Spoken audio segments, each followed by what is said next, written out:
messages. Là, ils vont commencer à regarder. C'est Jésus que tu sais que tu n'es pas seul parce qu'il est là pour toi. Et que tu veux Le 14 reconnaître février 2019, en c'est faisant fini. sa présence. Et tu sais, en fait, on parle aujourd'hui de Saint-Valentin, on parle aussi d'Halloween. Mais retenez une chose, qu'il a été celui là qui t'a aimé le premier. Et je veux que tu lui expliques aussi l'amour qu'il t'a donné.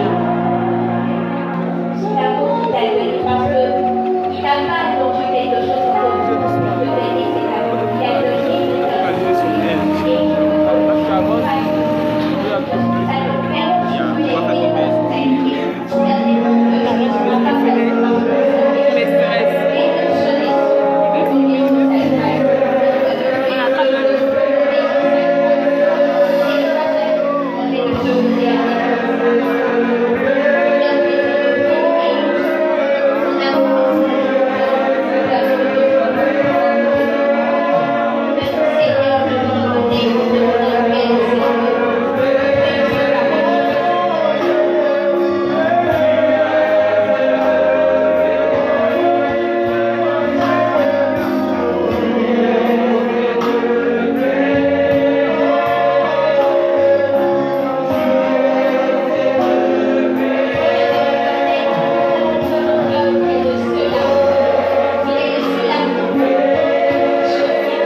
Il a donné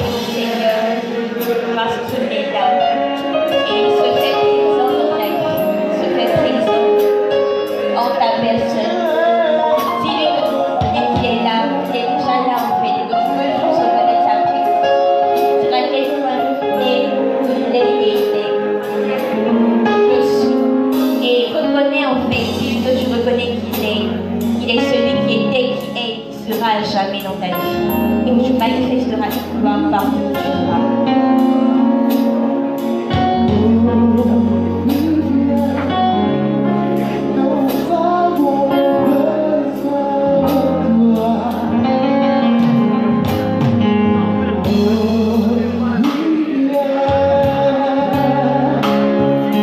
Oh,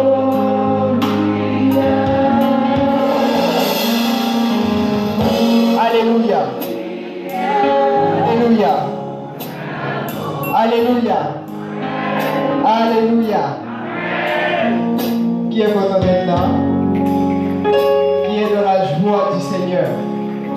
Est-ce que tu peux donner des acclamations de Saint-Valentin à Jésus? Donne des acclamations de Saint-Valentin à Jésus. Dis Jésus, Saint-Valentin, offre ta gloire au Seigneur, au Sauveur. Amen, amen. Alléluia. Alors, sans plus tarder, on va commencer avec le thème. Waouh, quand je vois l'assemblée, mon cœur en joie, et puis en même temps, je dis, on doit pouvoir accueillir l'homme de Dieu qui vient à la hauteur du message qu'il va nous donner. Amen, amen. C'est l'abbé Gentil qui vient nous donner cet enseignement aujourd'hui. Il n'aime pas trop les anarabous. C'est maintenant qu'il va prendre le micro, il va dire non, mais c'est Jésus. Mais aujourd'hui, plus dit qu'on est content de le recevoir, que c'est notre papa. On va acclamer le Seigneur très fort pour la journée.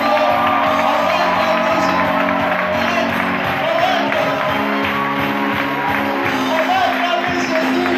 Acclame Jésus jusqu'à ce qu'il arrive. Acclame le Seigneur.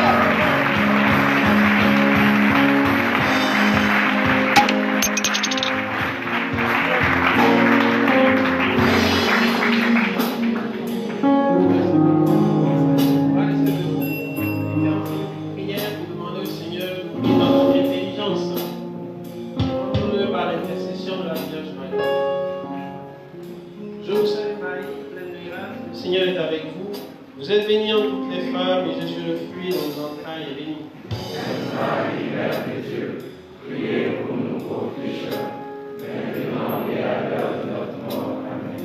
Gloire au Père, et au Fils, et au Saint-Esprit.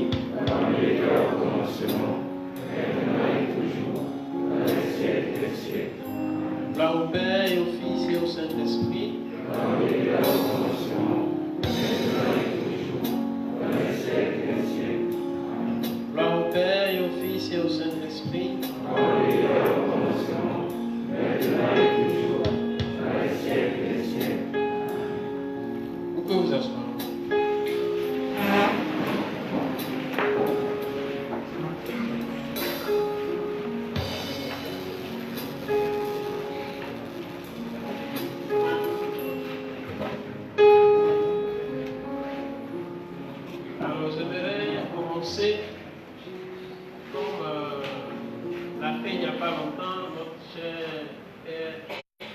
Apostolique, Monseigneur Alexis Touabli. Je ne sais pas si parmi lui il y en avait qui étaient à l'ordination sacerdotale de Limokro, il y a déjà 2 ou même 3 semaines. Alors Monseigneur Alexis, en disant en paix de joie, il adressait ce salut aux différentes personnes présentes. Et moi je vais le faire avec Shalom. Shalom les garçons. Shalom.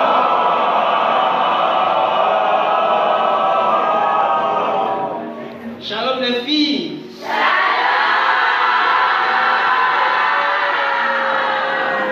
Il y a une présence massive aussi bien des garçons que des filles. Shalom les P1.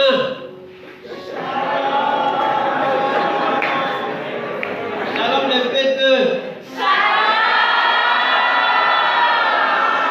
C'est vrai que tous ceux-là sont en P2. Shalom les I1.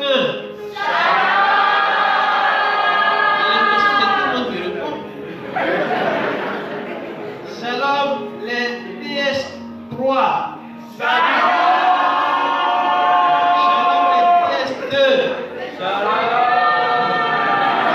les I3.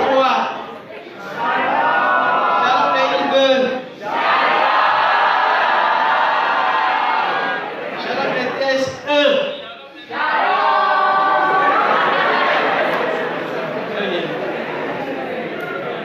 C'était juste pour vous transmettre la paix de Dieu, parce que vous savez que Shalom signifie paix. En latin c'est Pax. Donc que la paix du Seigneur soit toujours en vous, toujours dans votre cœur. Je vais commencer en vous racontant une petite histoire. C'est l'histoire d'un prêtre à Rome. C'était au IIIe siècle. Vous m'entendez bien? Vous m'entendez bien? Ça va? S'il y a un problème de réception, vous me faites signe. Bien, donc, c'est l'histoire d'un prêtre à Rome, c'était au IIIe siècle. Et ce prêtre, parce qu'il aimait beaucoup le Christ, parce qu'il aimait beaucoup Jésus, il aimait aussi le peuple de Dieu. Et il avait l'habitude, c'était dans le mois de février, déjà on est en train de sortir de l'hiver, c'est le début du printemps. Dans son jardin, les premières fleurs commencent à sortir. Dans son jardin, les premières fleurs commencent à sortir. Cette phrase-là ne passe pas mal. Dans son jardin,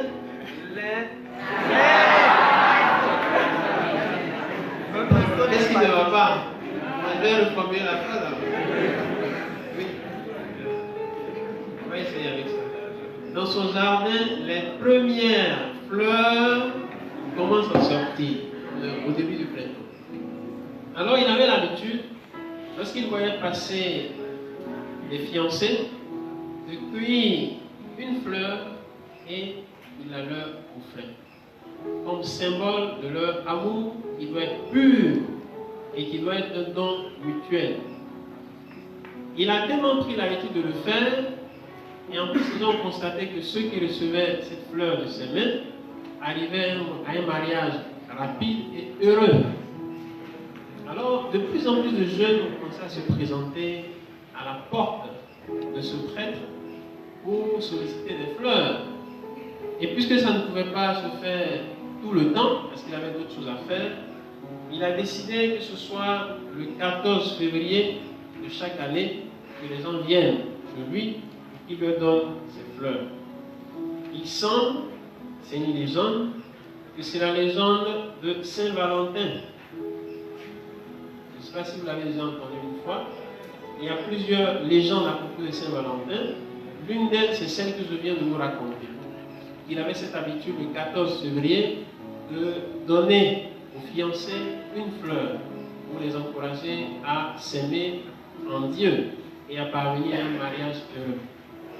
Bien à partir de là, il y a eu cette célébration et finalement on a appelé Saint-Valentin le patron des amoureux. Et aujourd'hui, jour de la Saint-Valentin, vous avez voulu qu'ensemble nous réfléchissions sur le thème que je vais maintenant rappeler. L'amour. Comment vivre fiançailles, mariage et célibat apostolique. Évidemment, vous pouvez l'imaginer, je vous suis infiniment reconnaissant pour l'honneur que vous me faites de venir vous entretenir sur ce sujet le jour même de la Saint-Valentin. Je sais que c'est un jour important pour les jeunes, mais pas seulement pour les jeunes, pas seulement les jeunes qui savent aimer. Les vieux aussi savent et doivent aimer. Oui ou non? Tout le monde doit savoir aimer. Et le premier amoureux, c'est qui? Le premier amoureux, c'est qui? Merci. C'est Jésus notre Seigneur. Il n'y a pas d'amour plus grand que de donner sa vie pour ceux qu'on aime. Et Jésus nous en a donné l'exemple. Nous allons revenir sur cette idée qui est très importante. Parce que ce soir, il nous faut avoir une compréhension claire, nette de ce que signifie l'amour. Alors, merci pour cette invitation. Je sais que c'est un thème qui vous est cher. Je sais que ce soir, ici, il y a, comme les gens disent, des Valentins et des Valentines. Prions le Seigneur pour que le projet que vous avez puisse se faire dans le Seigneur, avec le Seigneur, pour le Seigneur. Oui ou non? Applaudissez-vous vous-même.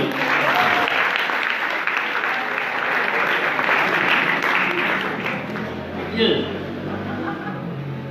Cela dit, je vais essayer de ne pas être... Il y a quelqu'un qui m'a approché tout à l'heure qui me dit qu'il va me dire le temps que j'ai. Où est-ce qu'il est? Il y a combien de temps, pardon? Aide-moi. Il me reste combien de temps? Une demi-heure au moins, j'espère. Ok. Bien. Donc, je vais essayer de ne pas être trop long pour pouvoir vous permettre de poser vos questions parce que je sais que vous en avez et certainement beaucoup. Bien. Alors, vous pouvez juste prendre note pour ceux qui peuvent, je vais d'abord définir quelques expressions. Dans une première partie de mon exposé. Ensuite, je vais répondre à la question comment réussir ses fiançailles et son mariage. Les 5 pièges à éviter. Et finalement, la troisième partie, comment réussir son célibat apostolique. Bien. Vocabulaire, définition, c'est des choses que vous connaissez déjà en fait. Mais je vais essayer de les expliquer de façon simple. Je vous donne les mots que je vais essayer de définir. Aimer, l'amour, amoureux, fiançailles, mariage, célibat apostolique, chasteté, pudeur et conjugalité. Ça fait beaucoup. Ne vous inquiétez pas, parce qu'après, je vais passer le texte à Evans. Il va vous le donner sur votre groupe. Vous aurez tout cela. Mais si vous ne réussissez pas à prendre trop de notes, ce n'est pas grave. Dans tous les cas, comme le temps est court, je ne vais pas tout définir. Je vais définir juste l'essentiel des mots. Mais comme vous le savez, j'aime faire des enseignements interactifs. Je vais d'abord vous poser la question à vous. Vous-même, dites-moi, qu'est-ce que aimer? Aimer, c'est quoi? N'ayez pas peur, on est ensemble, on est en famille. Je pense qu'il y a plusieurs micros qui circulent. Donc, je vous écoute.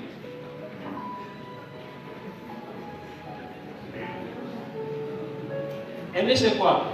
Qu'est-ce que aimer? Oui, courage. Elle est courageuse. Il faut l'applaudir. Je vous en prie. Selon moi, aimer, c'est faire du bien à son prochain. Merci beaucoup. Aimer, c'est vouloir désirer le bien d'autrui. Mais comme le Seigneur nous l'a montré, il faut désirer ce bien en étant prêt à aller même jusqu'à perdre sa vie. Quand l'amour est prêt à arriver à cette dernière conséquence, alors il y a un véritable amour. Oui ou non? Ensuite, les fiançailles, qu'est-ce que c'est? Qui ne veut pas oser? Les fiançailles. On parle de fiançailles. C'est quoi les fiançailles? Oui. Attends juste un peu, le micro approche. Oui, je crois que les fiançailles, ok. Donc les fiançailles, c'est un engagement qu'un homme et une femme prennent d'arriver au mariage. On peut aussi entendre par le mot fiançailles la période qui s'écoule entre cet engagement et la cérémonie du mariage. Ça va? Le mariage, vous savez ce que c'est? C'est la communauté stable de vie entre un homme et une femme, fondée sur un consentement mutuel, libre et ouvert à la vie. Je vous ai donné la définition la plus complète. Si vous voulez une définition simple, je vous dirai 1. Avec une, ou toujours et ouvert à la vie. Voilà. 1. Avec une, aujourd'hui il faut insister. Vous connaissez le contexte social dans lequel on est, aujourd'hui il faut insister. 1. Avec une, ou toujours et ouvert à la vie. C'est la définition la plus simple que j'ai trouvée et qui résume tout. Ça va? Bien. La pudeur. Qu'est-ce que la pudeur? La pudeur, c'est une attitude consistant à cacher ou à garder une certaine réserve sur des biens intimes, personnels. Ça va? Et puis la dernière définition que je voulais donner, c'est la définition de conjugalité. La conjugalité, c'est le fait que des personnes qui sont mariées aient des relations conjugales. Voilà. Donc je préfère utiliser ce mot conjugalité plutôt que d'utiliser le mot sexualité. Parce que j'estime que le mot sexualité est un peu galvaudé. C'est-à-dire on l'utilise parfois à tort et à travers, en le vidant de son vrai sens, en lui donnant seulement une connotation spécifique. Excusez-moi un peu, j'allais dire purement animal, Alors que la sexualité humaine n'est pas animale. C'est une sexualité de personne à personne. Donc je pense que le mot conjugalité peut-être peut l'exprimer un peu plus, parce qu'il s'agit de relations conjugales, et de personnes qui sont mariées et qui se donnent l'un à l'autre totalement. Donc c'est important. Bien. Je sais que ce n'est pas un cours, et je sais que parmi vous, il y en a peut-être qui ont été un peu surpris de voir que j'ai commencé par les définitions. Mais c'est important.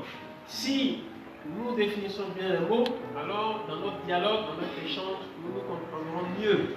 Voilà.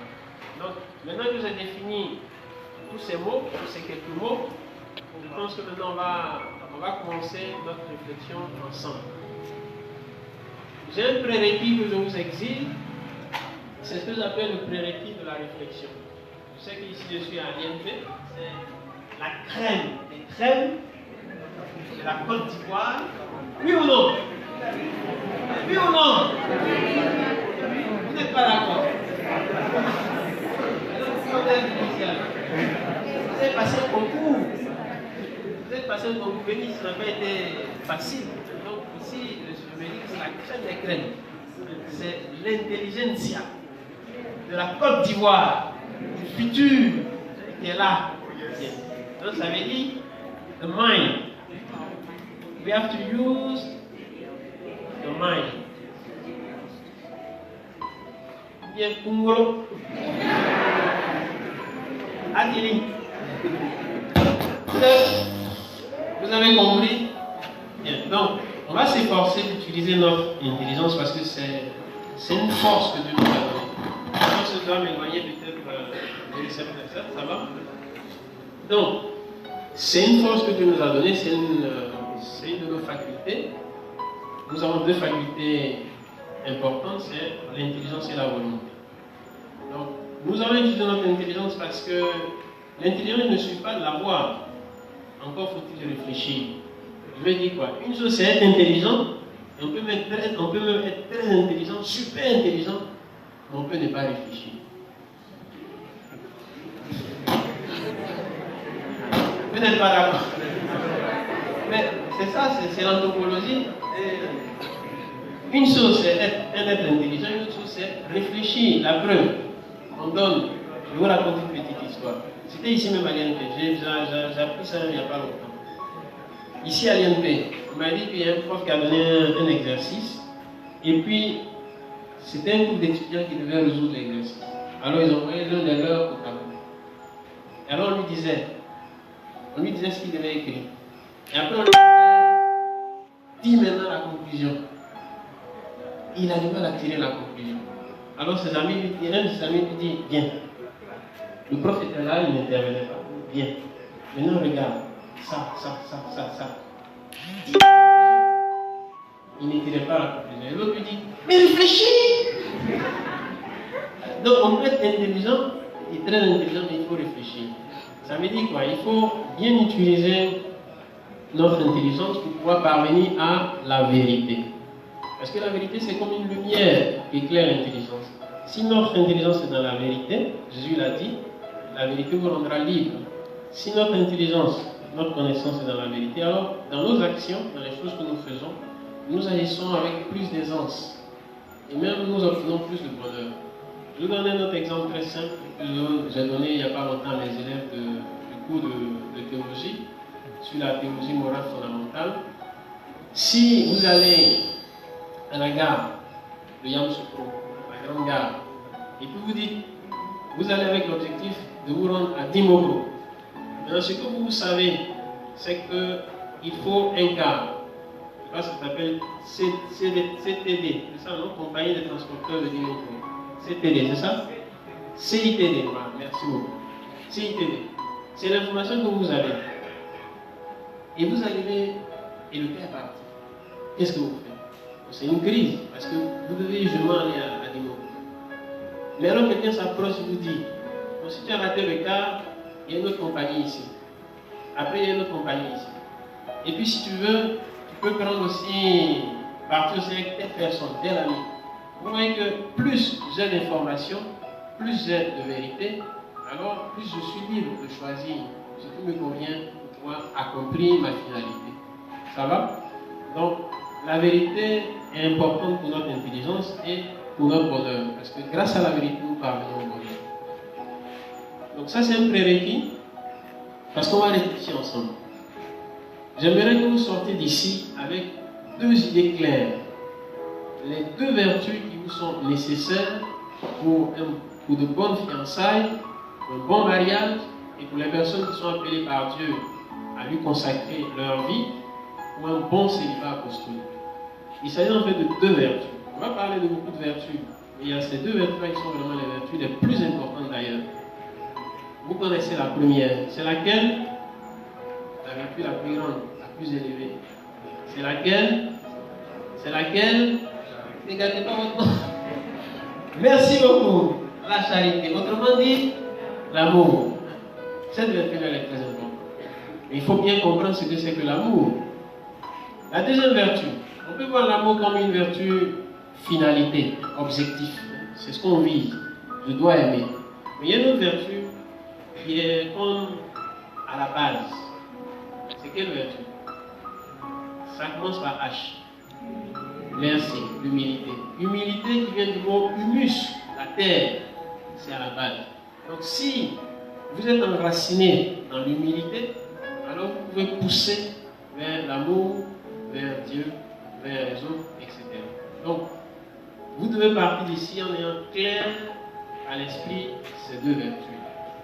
Je vous ai déjà donné, si vous voulez, la clé de mon enseignement. C'est vous emmener à mieux comprendre la charité et l'humilité. Parce que si on tient bien compte de ces vertus, alors on peut vivre très heureux. Quel que soit l'état de vie qu'on choisit. Que ce soit dans le mariage ou dans le célibat. Bien. Alors, je passe à la deuxième partie, après avoir défini les mots et vous avoir exigé la réflexion. Je passe à la deuxième partie qui est comment réussir ses fiançailles et son mariage. Les 5 pièges à éviter. Les 5 pièges, je vais vous les dicter, ou plutôt les énumérer. Dans tous les cas, comme je vous l'ai dit, je passerai après un texte à Evans Leroux. Donc je vous les énumère. Je me retrouve rapidement dans mes papiers. Juste un petit instant. Voilà. Donc, les 5 pièges à éviter. Le piège du regard. Le piège du regard. Le piège du plaisir. Le piège des relations prématrimoniales. Le piège de l'impudeur. Et finalement, le piège du choix du fiancé ou de la fiancée, du mari ou de la femme. Voilà. Donc voilà les 5 pièges que je voulais voir avec vous. Le piège du regard. On peut classifier de plusieurs façons. Moi, pour simplifier, je me suis dit qu'on peut avoir 2 types de regards. Ou plutôt 3, parce que le troisième c'est le bon. Les 2 premiers, c'est ce qui n'est pas bon. Ou bien, si vous voulez, il faut corriger. Il y a le regard joli, le regard esthétique. Donc, fiançailles ou mariage, regard esthétique. Ah, tiens, ce jeune homme, il est tout mignon. Ouh, cette jeune fille, waouh, elle est jamais une créature aussi belle n'est sortie des mains de Dieu. Amen. Ça, c'est le regard esthétique. Le regard esthétique. Mais c'est un piège. Pourquoi c'est un piège? Parce que tu regardes l'extérieur, tu regardes le physique. Elle est jolie, oui, elle est jolie. Mais et son cœur? Est-ce que son cœur est joli? Peut-être son cœur noir. Hein? Peut-être son cœur noir. Peut-être que ses intérêts, c'est justement cela. T'attirer parce que tu as de l'argent. T'attirer parce que tu as l'INB. Etc., etc. Vous ne savez pas ce qu'il y a dans l'intention d'une personne, à moins que la personne ne la déclare. Oui ou non? Donc, c'est un piège. C'est pas que le regard, ou bien plutôt l'esthétique, c'est pas que l'esthétique n'est pas quelque chose d'important. Mais, attention, il ne faut pas considérer seulement l'esthétique. Parce que on peut tomber dans le piège de regarder seulement l'aspect extérieur et de ne pas tenir compte de l'aspect intérieur de la personne. Deuxième type de regard, là c'est un peu plus, je peux dire que c'est un peu plus délicat. C'est un regard qu'on pourrait appeler un regard sexuel. C'est-à-dire, c'est voir la personne de façon prédominante sous l'angle de la sexualité. Et nous-mêmes nous rendons compte que là, il y a quelque chose déjà qui risque de ne pas aller. Pourquoi? Parce que d'abord, ça va nous fatiguer intérieurement. Parce qu'on se rappellera toujours de cette phrase de Jésus qui a dit celui, vous avez entendu dire qu'il ne faut pas commettre l'adultère. Eh bien, moi, je vous dis, celui qui regarde une femme et la désire dans son cœur a déjà commis avec elle l'adultère. Vous voyez que c'est pas moi, hein? Ne me regardez pas. Il est là. Hein? C'est lui. C'est le Seigneur qui a dit ça. Donc, si vous voulez savoir pourquoi il a dit, vous pouvez lui demander dans votre prière. Moi, je ne fais que répéter ce que Jésus a dit. Donc, ça veut dire quoi? Que dans notre cœur, nous pouvons désirer ce qui n'est pas à nous. Du moment où nous ne sommes pas mariés à cette personne, nous n'avons pas le droit de la désirer dans notre cœur. Si nous sommes mariés avec cette personne, oui, nous pouvons la désirer. Et nous pouvons même nous unir à cette personne. Mais le moment où cette personne ne nous appartient pas, devant notre famille, mariage traditionnel, devant la société, mariage civil, devant Dieu, mariage religieux, je ne peux pas. Elle ne m'appartient pas. Ça peut sembler dur, mais c'est la réalité. C'est la réalité. Je sais que avec vos questions, on reviendra là-dessus. Bien, donc, ce regard-là, évidemment, c'est un regard qu'il faut éliminer. Parce que c'est aussi un regard qui peut nous faire tomber dans un piège. Et c'est en réalité le piège suivant. C'est le piège du plaisir. Parce que si on a un regard seulement focalisé sur l'aspect de la sexualité, on peut faire fausse route. Bien. Quel est le regard bon? Le regard bon, c'est ce qu'on pourrait appeler le regard sain. C'est le regard fraternel ou maternel ou paternel. Je pense que vous allez bien me comprendre lorsque je vais vous poser la question, ou plutôt plusieurs questions concernant votre famille. Tout le monde ici a un frère ou une sœur? Oui ou non? Bien. Nous savons ce que c'est que l'amour fraternel. Nous tous aussi, nous avons un père. Nous savons ce que c'est que l'amour maternel. Nous tous, nous avons un père. Nous savons ce que c'est que l'amour paternel. J'exclus les cas de difficulté. Vous voyez quoi? Ça veut dire qu'il y a des personnes qui sont nées dans une famille où n'ont pas eu la chance, n'ont pas pu, pour un problème ou un autre, n'ont pas pu connaître leur père ou leur mère. C'est dommage. Mais faites l'effort quand même de comprendre ce que je veux vous transmettre comme idée. Vous aimez votre frère, vous aimez votre soeur. Vous aimeriez avoir deux volontés, comme ça ce sera plus facile pour moi. Une fille et un garçon.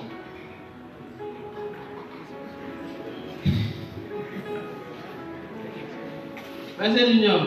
Ok, très bien. Ok. Donc, Marcel Junior, je te pose la question. Tu as une soeur. Ok. Tu l'aimes beaucoup. Non, réponds dans le micro comme ça. Je l'aime beaucoup. Tu aimes beaucoup ta soeur. Oui, la vie. Et ta mère. Oui. Beaucoup.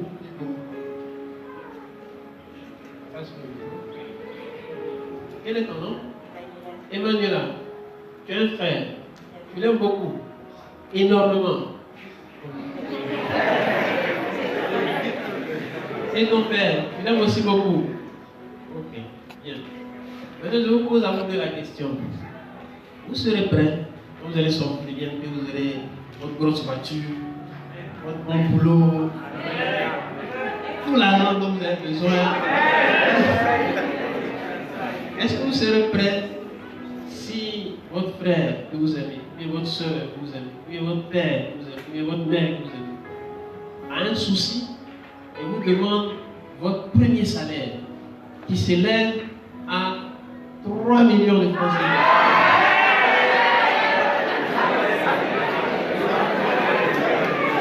Je vous écoute. Vous serez prêt à lui donner ça intégralement?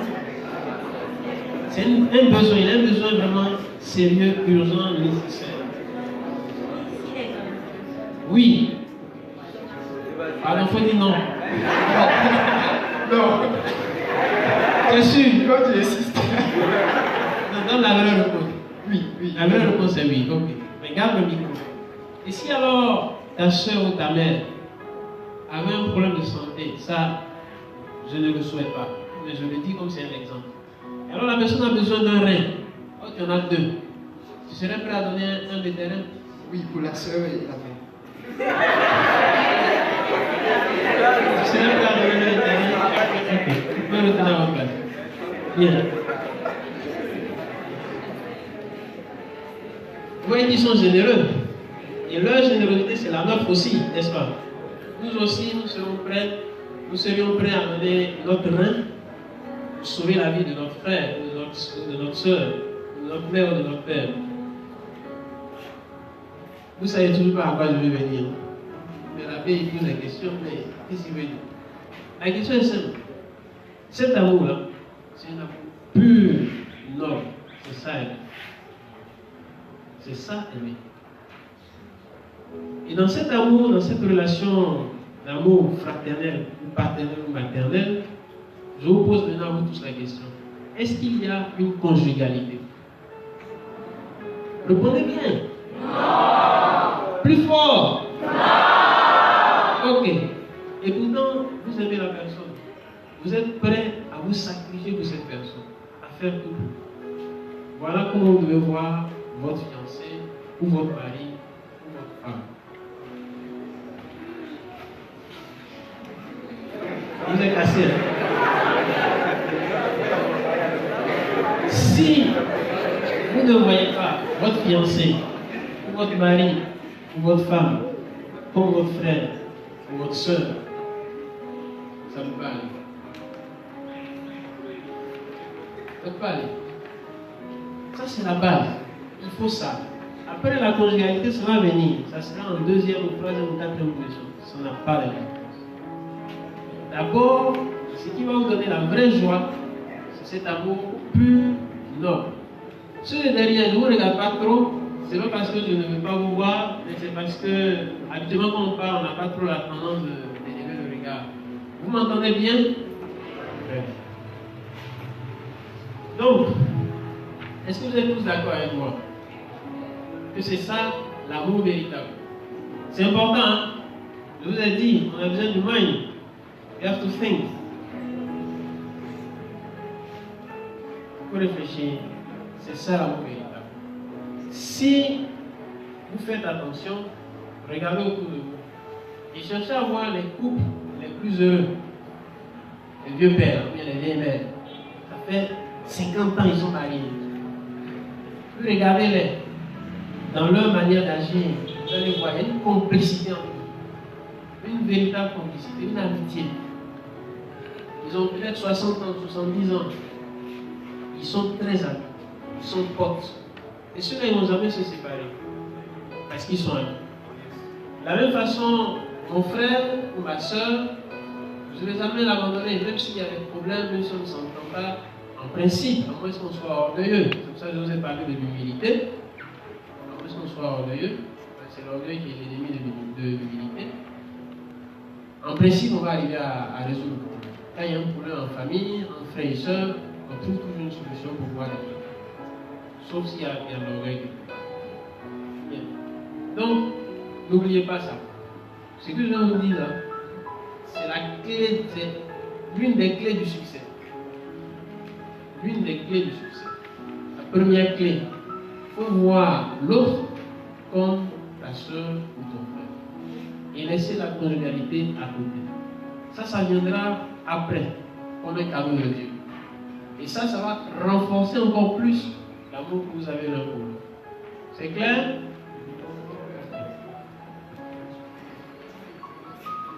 En même temps, ne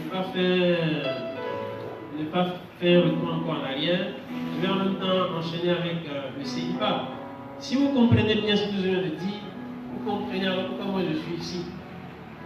Je n'ai pas de femme. Oui ou non? Et pourtant, je suis très heureux. Pourquoi? Parce que la racine, ce qui est à la racine du cœur, c'est l'amour. Il faut aimer les autres comme tes frères et tes soeurs, comme tes enfants. Et moi, je vous vois comme mes enfants. Je vous vois comme mon frère, comme ma soeur. Et pour vous, si je dois enlever un rêve, je vais donner. Oui. Oui. Si c'est nécessaire, je vais donner. Et c'est comme ça que les personnes qui vivent le célibat sont heureuses. Parce que ce qui est au fond de leur cœur, c'est l'amour, le même amour. C'est pour ça que Serge Maria, le fondateur de l'institution dans laquelle je suis, le plus il disait le même cœur avec lequel j'aime mes parents, ma mère, mon père, ma soeur, mon frère, c'est avec ce même cœur que j'aime le Christ. Et on n'a pas deux cœurs, on a un seul cœur. Et dans ce cœur, qu'est-ce qu'il doit avoir? L'amour véritable, l'amour pur, l'amour noble. Et quand il y a cet amour-là, on peut le mettre en une femme, ou en un mari, ou en deux. On est toujours heureux. Qu'il y ait la conjugalité ou pas. Je vais vous donner après, déjà ça circule et je pense qu'elle est déjà sur le groupe. Vous avez sur le groupe une vidéo qui s'appelle Témoignage de Sophie. Sophie s'est mariée et très peu de temps après, son mari a eu un accident grave. Et alors, je ne vous dis pas la suite. J'espère qu'on aura un peu de temps pour que vous voyez. Si on n'a pas le temps, après vous verrez de votre côté. Là, dans la vidéo, vous verrez ce que signifiait. Vous verrez le cœur que cette femme a et vous comprendrez un peu mieux ce que je viens d'expliquer. Bien. On m'a dit qu'il me restait 30 minutes, je parle trop. Donc je vais avancer. Le piège du regard. C'est clair, on avance. Le piège du plaisir. Est-ce que le plaisir est mauvais? Ou est-ce que l'Église exagère? On a diabolisé le plaisir. En quoi est-ce que le plaisir est mauvais? Il y a des gens qui disent ça. Oui ou non? Le plaisir n'est pas mauvais. Pourquoi? Parce que ça vient de Dieu. Et on nous dit dans la Genèse, Dieu vit tout ce qu'il avait fait et il trouva que cela était bon et même très bon. C'est Dieu qui a fait. Le plaisir lui-même n'est pas mauvais. Le plaisir en soi n'est pas mauvais. Mais qu'est-ce qui est mauvais? C'est le plaisir volé. Voilà, ça c'est mauvais. Le smartphone, est-ce que c'est mauvais en soi? Mais si je dépose ça là, et puis Marcel Junior à mon insu vient prendre, ça devient quoi? Un smartphone volé. Un smartphone volé, ça veut dire quoi? Pas à toi. Hein? L'acte que tu as posé, c'est un mauvais acte. Tu as pris à quelqu'un ce qui n'est pas à toi, ce qui n'est pas, oui, c'est ça, ce qui n'est pas à toi, sans sa permission. Donc c'est un vol, c'est une injustice. Donc, lorsque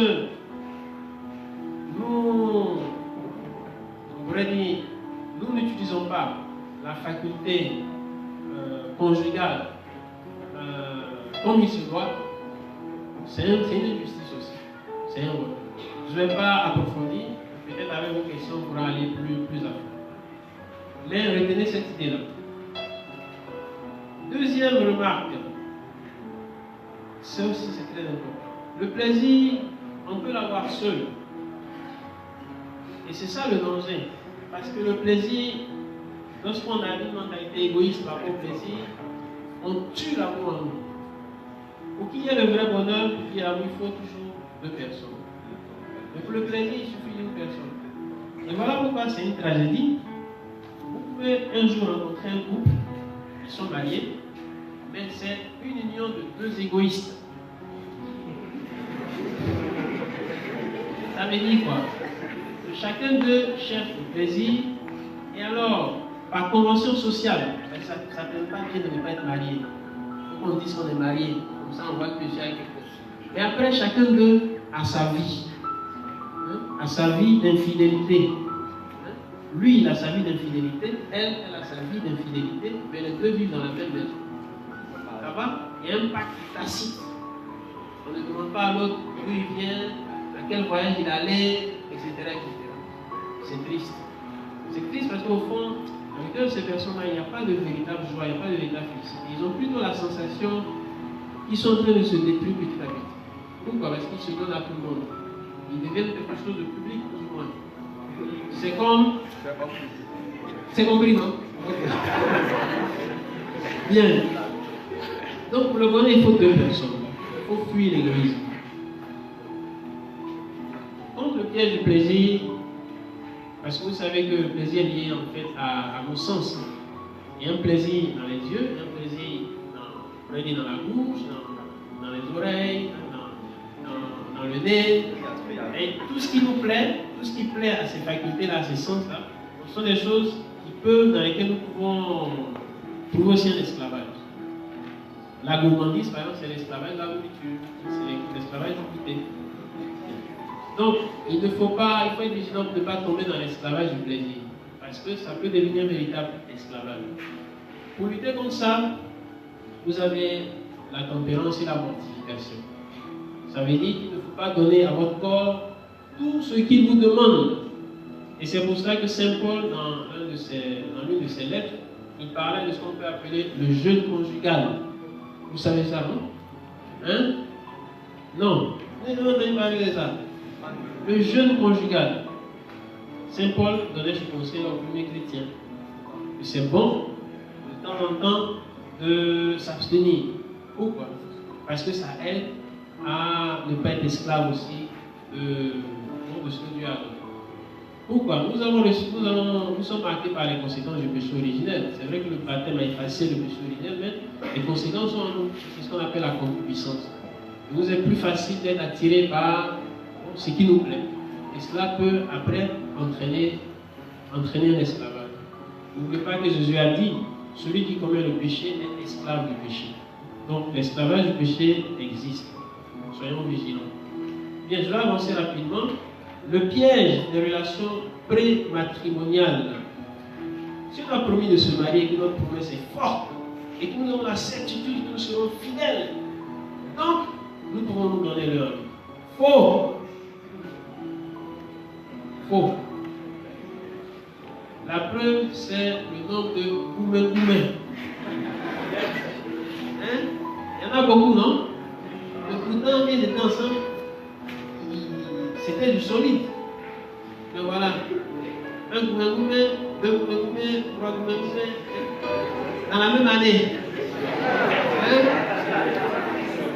Et pourtant, il y avait une bonne disposition dans le cœur à chaque moment. Ça veut dire que le chemin là qu'on a emprunté, c'est pas bon. Même si on a promis de se marier, même si notre promesse est forte, tant que nous n'avons pas la bénédiction familiale, civile et religieuse, nous ne pouvons pas. C'est dur, mais c'est ça le vrai sens de l'amour et du mariage. On peut vivre ensemble, rien ne va se passer, c'est faux.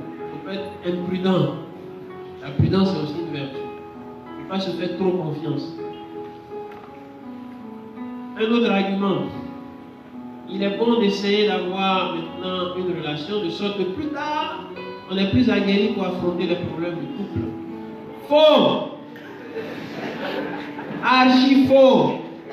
Est-ce qu'on peut essayer une personne? Quand même, c'est triste. Mais essayer les personnes. Comme ça, je ne peux pas. C'est absurde. C'est ne pas respecter les personnes. C'est un manque de considération. Et pour faire court, pardon si ça peut vous heurter un peu, regardez que Dieu a tellement bien fait les choses que même les animaux, pour s'unir, ils n'ont pas besoin d'apprendre. C'est naturel. Donc, il ne faut pas que quelqu'un se blague. C'est naturel. Maintenant, évidemment, puisque la conjugalité humaine, la sexualité humaine, c'est la conjugalité, peut impliquer un certain nombre d'aspects, à qui il faut demander? C'est pour ça que le papa et la maman sont là. On est né de qui? On est né de qui? Le père et la maman, la fille demande à sa maman toutes les questions qu'elle veut. S'il n'y a pas maman, il y a la tante. S'il n'y a pas la tante, il y a la grande soeur, etc., etc. Le garçon demande à son papa. C'est tout. Il ne faut pas se blaguer. Je vais essayer, les gens attendent. Non. C'est un mauvais chemin. Et si le chemin est mauvais, ça conduit tôt ou tard au précipice. Donc, il ne faut pas se blaguer. Concentrez-vous sur vos études. Vous êtes étudiant, étudiez. Amitié, évidemment. Amitié. Mais, dans cette amitié, prudence, et ça va garder les limites, en sachant que tout ce qu'on ne sait pas dans le domaine de la conjugalité, nos parents sont là. C'est pour ça qu'ils sont là. C'est l'une de leurs missions. C'est clair, non? Je ne vais pas donner trop les détails. Bien. On va regarder des films, on dit X, pour savoir comment on le fait. Danger! Vous savez qu'à la racine de mot pornographie, il y a borné qui signifie prostituée. Ça veut dire quoi? Ça veut dire que se mettre dans ça, c'est fomenter ou contribuer d'une certaine façon à cette culture-là. C'est pas bon. C'est pas bon. Ça dégrade la personne humaine. Bien. Qu'est-ce qu'il faut retenir de tout cela? Aimer véritablement. Est-ce que les fiancés peuvent s'aimer? Oui, ils peuvent s'aimer.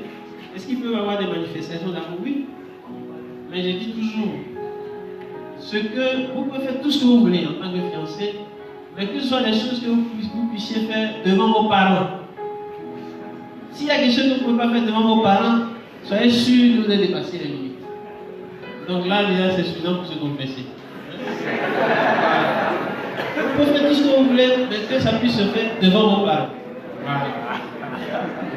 Est-ce qu'on peut s'embrasser? Oui. Est-ce que ça, vous pouvez faire ça devant vos parents? Oui. Vous pouvez faire ça devant... Non. C'est que vous avez dépassé.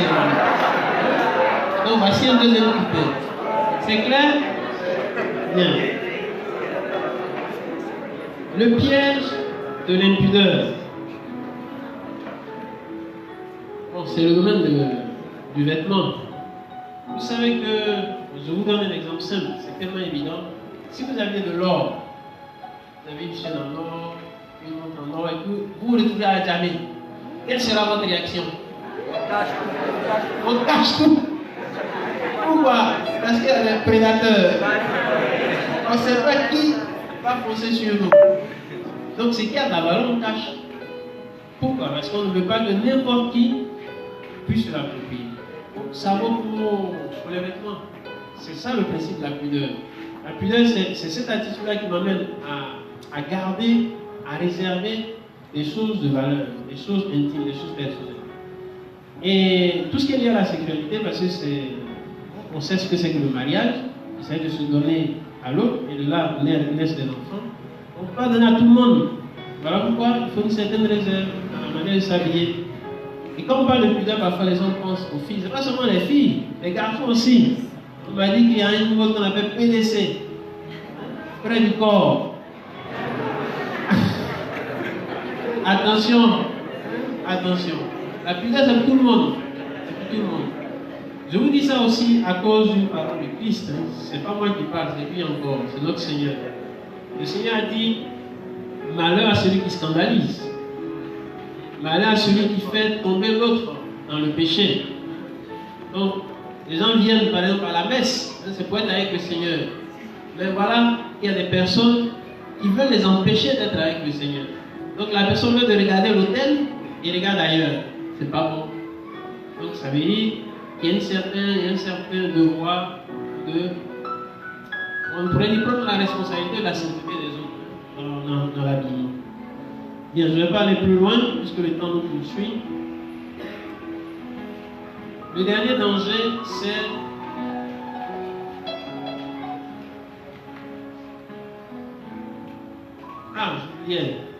une citation très bonne que j'ai trouvée.